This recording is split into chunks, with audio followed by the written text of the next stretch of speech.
Hi friends, welcome back to our channel super women house of కిచెన్లో ఈరోజు మన recipe healthy combination recipe, అదే మెంతికూర కోడిగుడ్డు కర్రీ.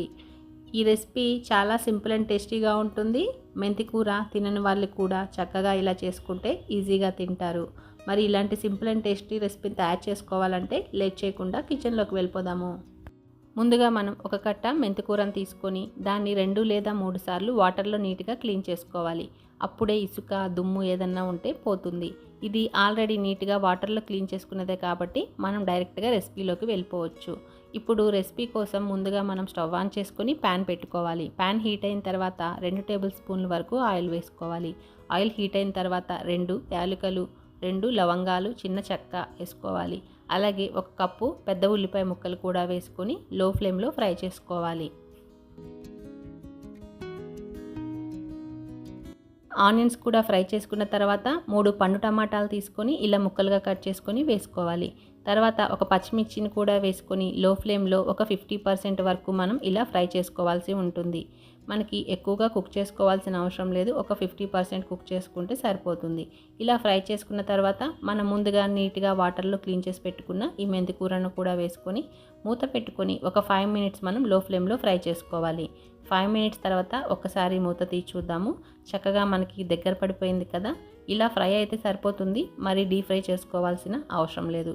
ఇలా ఫ్రై చేసుకున్న ఈ టమాటాలు మెంతికూరని మనం కంప్లీట్గా చల్లారిన తర్వాత ఒక మిక్సీ జార్ తీసుకొని అందులోకి ట్రాన్స్ఫర్ చేసుకుందాము.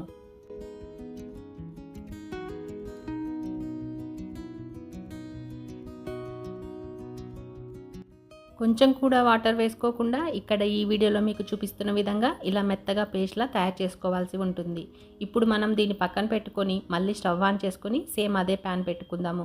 అందులో 2 టేబుల్ స్పూన్ వరకు ఆయిల్ వేసుకొని ఆయిల్ హీట్ అయిన తర్వాత చిటికెడంత ఉప్పు, అలాగే చిటికెడంత పసుపు కూడా వేసుకోవాలి. తర్వాత ఇక్కడ ఈ వీడియోలో చూపిస్తున్న విధంగా బాయిల్ చేసుకున్న ఎగ్స్ని వేసుకొని కొంచెం గోల్డెన్ బ్రౌన్ కలర్ వచ్చే వరకు ఈ పసుపు ఉప్పు అంతా ఎగ్స్కి పట్టే వరకు ఫ్రై చేసుకోవాలి. ఇలా ఫ్రై చేసుకున్న ఎగ్స్ని వేరొక ప్లేట్లోకి మనం ట్రాన్స్ఫర్ చేసుకుందాము.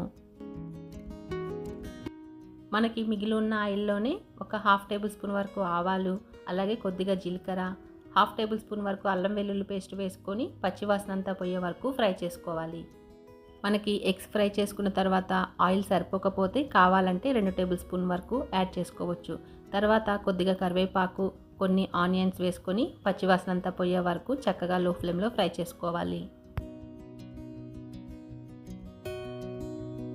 ఆనియన్స్ని ఇలా ఫ్రై చేసుకున్న తర్వాత మనం ముందుగా గ్రైండ్ చేసుకొని పక్కన పెట్టుకున్న మెంతికూర టమాటా పేస్ట్ని కూడా వేసుకొని ఒకసారి లో ఫ్లేమ్లో పచ్చివాసన అంతా పోయే వరకు 2 మినిట్స్ మనం ఆయిల్ అంతా పైకి తేలే వరకు ఫ్రై చేసుకోవాలి.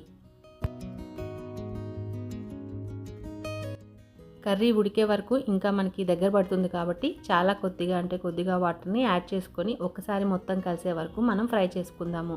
ఇలా ఫ్రై చేసుకున్న తర్వాత రుచికి సరిపడినంత కొద్దిగా సాల్ట్ కూడా వేసుకోవాలి.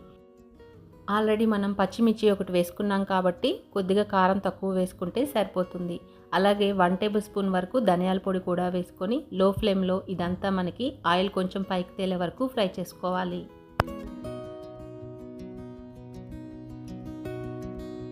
ఇలా ఫ్రై చేసుకున్న తర్వాత మనం ముందుగా ఫ్రై చేసుకొని పక్కన పెట్టుకున్న ఎగ్స్ని వేసుకొని అలాగే కొద్దిగా కొత్తిమీరను కూడా వేసుకొని ఒక్కసారి ఇదంతా కలిసే వరకు మనం మిక్స్ చేసుకోవాలి.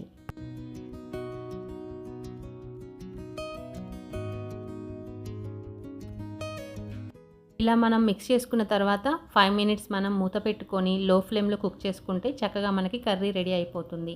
ఆయిల్ కూడా పైకి తేలింది కాబట్టి మనకి ఈ పచ్చివాసన అంతా పోయి కర్రీ చాలా టేస్టీగా ఉంటుంది. ఇప్పుడు మనం స్టవ్ ఆఫ్ చేసుకుని చక్కగా దీన్ని సర్వింగ్ ప్లేట్లోకి సర్వ్ చేసుకుందాము.